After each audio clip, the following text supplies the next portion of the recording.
गरीब साध साध सब नेक हैं, आप अपनी ठोरे। जो सतलोक ले जावेंगे वो साधु कोई और।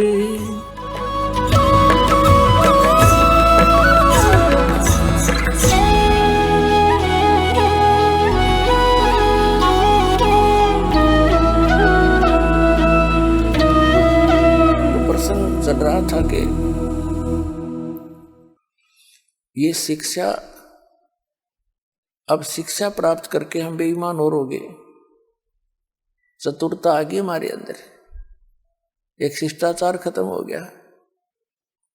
तो कहने का भाव ये है कि जो हम इस क्रिया को करते आ रहे हैं, हम उसी को फाइनल मान लिया था, हमें कोई यादें नहीं आवे थी कि और भी काम है इस मनुष्य जीवन का। परमात्मा आए, कहते सतगुरु आए दया करी, ऐसे दीन दयाले, बंदी छोड़ वृद्धतास का, जठरग्नि प्रतिपाले। कहते हैं सतगुरु आए दया करी, ऐसे दीन दयाल। आत्मा को जब ये ज्ञान होता है ना,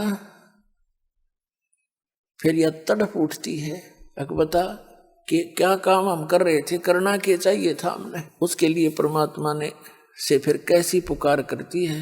सतगुरु ने आण जगाई ये सखी, बरम भूल में सोऊं थी, साहेब ने आण जगाई है सखी, बरम भूल में सोऊं थी। जब ये आत्मा जागती है, फिर इसकी एकदम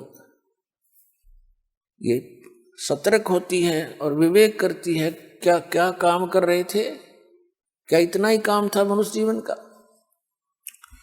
तो पुण्यात्माओं, इस गोल्डन चांस को अब चूक मत जाना। दास बार बार आपको सतर्क कर रहा है, ये दाव लगा आपका। कहते हैं आगे गए न बावड़े, रहते भी सब जा, और बिन साहिब की बंदगी कहीं ठोड़ ठिकाना ना। जैसे मोती ओस का ऐसी तेरी आव। और गरीबदास कहते हैं महाराज जी, गरीबदास कर बंदगी, भाई बोहर नहीं ऐसा दाव। ये दाव है आपका, एक मौका लग गया है असंख्य जन्मों के उपरांत। और पुण्यात्मा समझदार व्यक्ति, परमात्मा ने पहले शिक्षा दी है, इसे कुछ चतुरता ही है, इस चतुरता का ही दुरुपयोग ना करके सदुपयोग करें। आज इतने इंटेलिजेंट है मानो,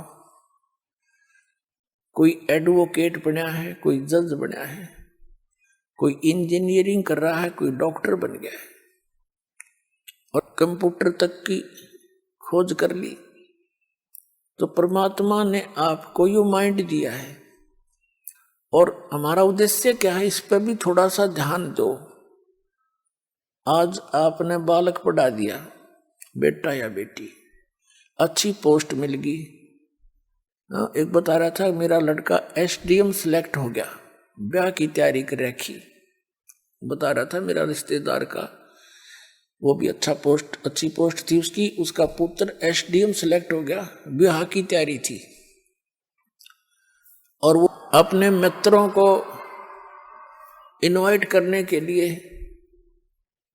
जा रहा था, दुर्घटना होगी। नई कार खरीद रखी थी, दुर्घटना में वह कार भी गई, इकलौता पुत्र भी गया। अपने आत्माओं, आप बहुत गहराई से सोचो, तो 10 बार आपको ये आपके ऊपर से जो मैल हटा रहा है, आपकी बुद्धि इतनी दब चुकी है, इसको इतना ज्ञान देकर मुश्किल से उबारा जाता है। और इस ज्ञान को आधार बनाकर कदम रखो इस भक्ति के मार्ग में, तब आप सफल हो पाओगे। प्रसंग चल रहा था कि ओसा प्यास न भाग ही,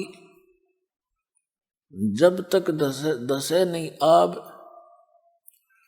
तो कम से कम पूरे 24 घंटे में से आप 2 और 3 घंटे भी भगवान के लिए दे दोगे ना, आपका काम बढ़िया पड़ा है।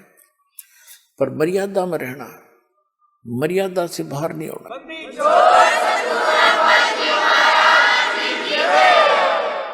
अब देखो पुण्यात्मा, ये दूसरे संत भी परमात्मा की वाणी को पढ़कर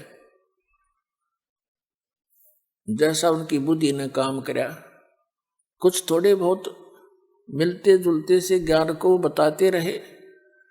वो भी कहते हैं 2.5 घंटे भक्ति करो, जैसे 24 घंटे हैं वर्ष एक दिन रात में, तो 10% समय भी मालिक में ला दें तो 2.5 घंटे बन गए, यानी 2 घंटे 40 मिनट ला लो। तो कहने का भाव ये है कि इतना समय आप इस सत्य भक्ति पर दोगे तो उसका फल मिलेगा, और इतना ही समय आप अन्य संतों के कहने से उनके द्वारा बताए गए मार्ग में लगाते तो वो व्यर्थ था, वो व्यर्थ था। तो अब समय भी आपका लगे और उसका सदुपयोग भी हो, सत भक्ति करेंगे तो इतने में आपका मोक्ष हो जाएगा। मर्यादा इसमें बहुत जरूरी बताई है।